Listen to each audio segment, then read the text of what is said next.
Assalamualaikum warahmatullahi wabarakatuh.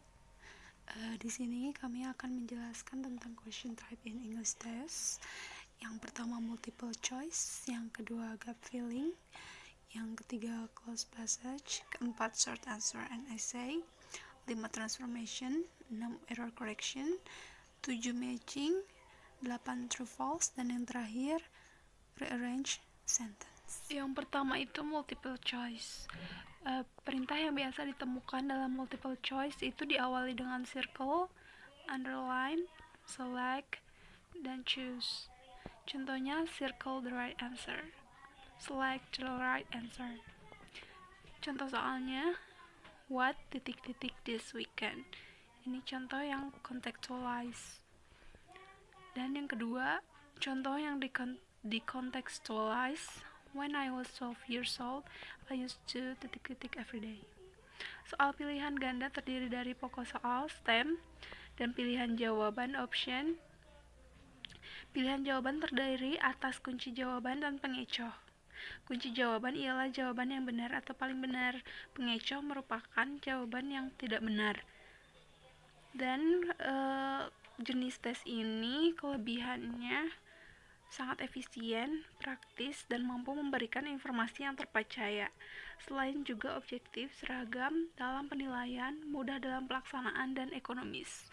Mungkin kekurangannya siswa menyontek jadi lebih besar gitu. Yang kedua adalah fill in the blank atau isian singkat atau melengkapi.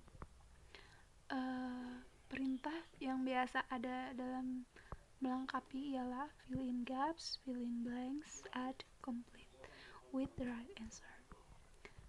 Dan contoh soalnya adalah sebagai berikut. Soal isian singkat atau melengkapi adalah soal yang menuntut peserta tes untuk mengisi jawaban singkat dengan cara mengisi kata, frase, angka, atau simbol.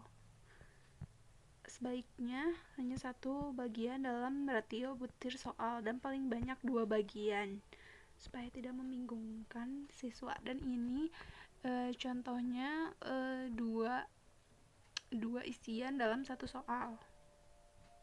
Dan jawaban yang dituntut oleh soal harus singkat dan pasti, yaitu berupa kata, frase, angka, simbol, tempat, dan waktu. Kelebihan dari tes ini mungkin menghemat kertas dan lebih efisien, lebih relevan. Tapi kekurangannya mungkin siswa hanya mengingat jawabannya seperti berikut ini. Yang ketiga adalah close procedure. Perintah dalam close procedure sama ya seperti fill in the blank, fill in gaps, fill in blanks, add, complete with the correct answer. Dan close procedure ini adalah sebuah teks yang beberapa bagian tertentu dari teks itu dihilangkan. Siswa diminta mengisi rumpang-rumpang itu dengan jawaban yang benar. Jawaban dapat berupa kata atau frase yang disediakan di atas teks atau juga tidak disediakan sama sekali. Contoh soalnya seperti berikut. Satu paragraf ini dihilangkan 5 untuk diisi oleh siswa. Mungkin kelebihannya dari soal close procedure ini lebih menghemat waktu dan datanya lebih valid.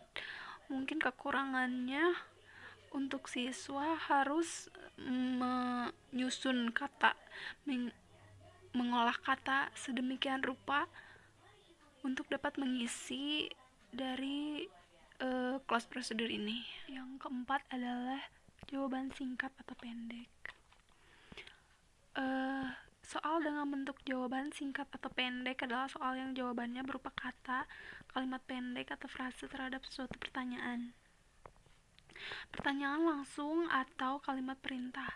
Dan hindari penggunaan kata, kalimat, atau frase yang diambil langsung dari buku teks, sebab akan mendorong siswa untuk sekadar mengingat atau menghafal apa yang tertulis dalam buku.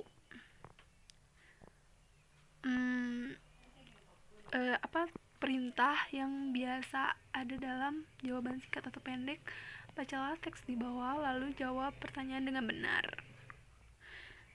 Dan ini ada narrative text untuk soal contoh jawaban singkat atau pendek. Dan ini contoh soalnya. Who is she? The last sentence refers to, dan how many character in the text above. Kelebihannya, kemungkinan menebak dan mencontek menjadi lebih kecil. Selain itu, butir soal yang dikembangkan tidak dibatasi oleh keberadaan pengecoh, dan butir soalnya relatif lebih mudah disusun. Selain kelebihan, soal jawaban singkat juga mempunyai kelemahan, yang salah satu di antaranya adalah jawaban yang diberikan dapat saja lebih panjang, sehingga membatasi jumlah soal yang diteskan.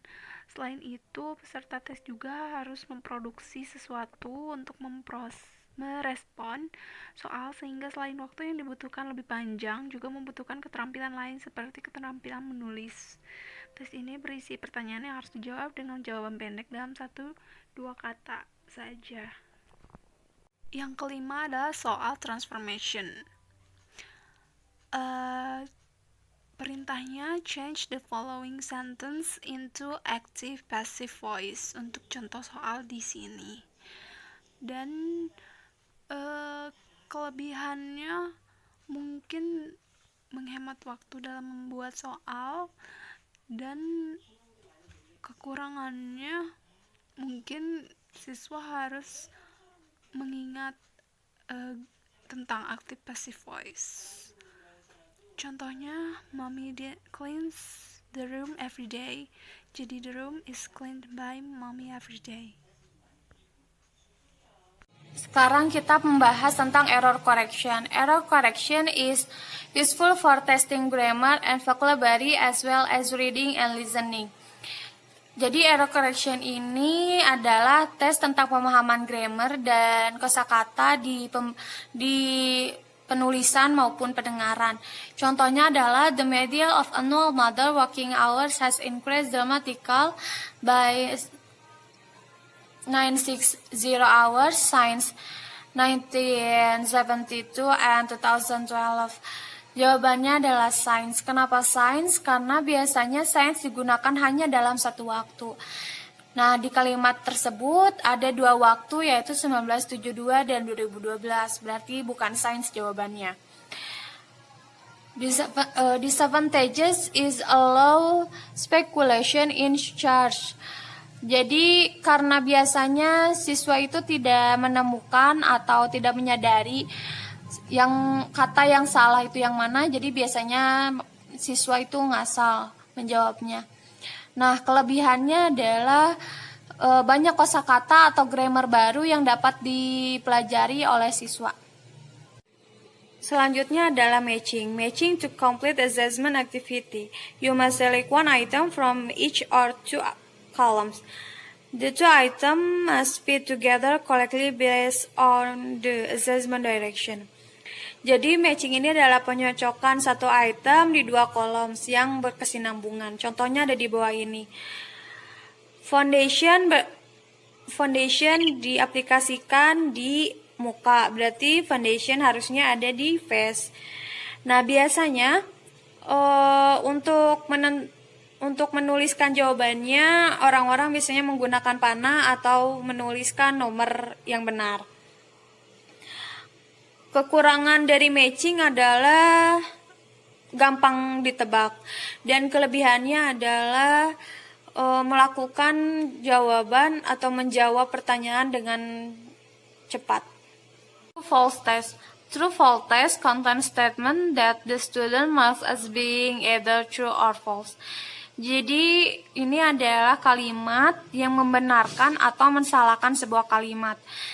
Yang biasanya true itu ditulis dengan hanya huruf T dan false hanya huruf F. Contohnya adalah Bandung is located in Kalimantan, true or false. Semua orang di Indonesia tahu bahwa Bandung ada di Pulau Jawa Barat. Berarti jawabannya adalah F, yaitu false, salah. Kelebihan dari true false test ini adalah jawabannya hanya satu. Tidak ada jawaban lain, jadi hanya satu jawaban. Dan disadvantages-nya adalah kita jadi tidak tahu apakah siswa memilih jawaban itu atas pemikirannya sendiri atau ngasal. Is arranging sentence. Rearranging sentence is random word into correct sentence. Jadi adalah kata yang acak yang harus kita perbaiki untuk menjadi sebuah kalimat. Contohnya adalah di bawah ini. Ini adalah kata-kata yang acak. School friends I morning every to go with my. Yang harus kita perbaiki adalah kita harus mencari tahu dulu subjek, objek, dan predikatnya. Jadi jawabannya adalah I go to school with my friends every morning. Kelebihan dari rearranging sentence ini, teman-teman siswa bisa menambah cara mereka untuk menyusun sebuah kalimat. Dan kekurangannya itu adalah rata-rata pemikiran yang subjektif yang menurut mereka itu adalah kalimat yang benar atau kata-kata yang benar. Jadi biasanya kelimpungan. Jadi benar-benar harus diarahkan oleh guru masing-masing.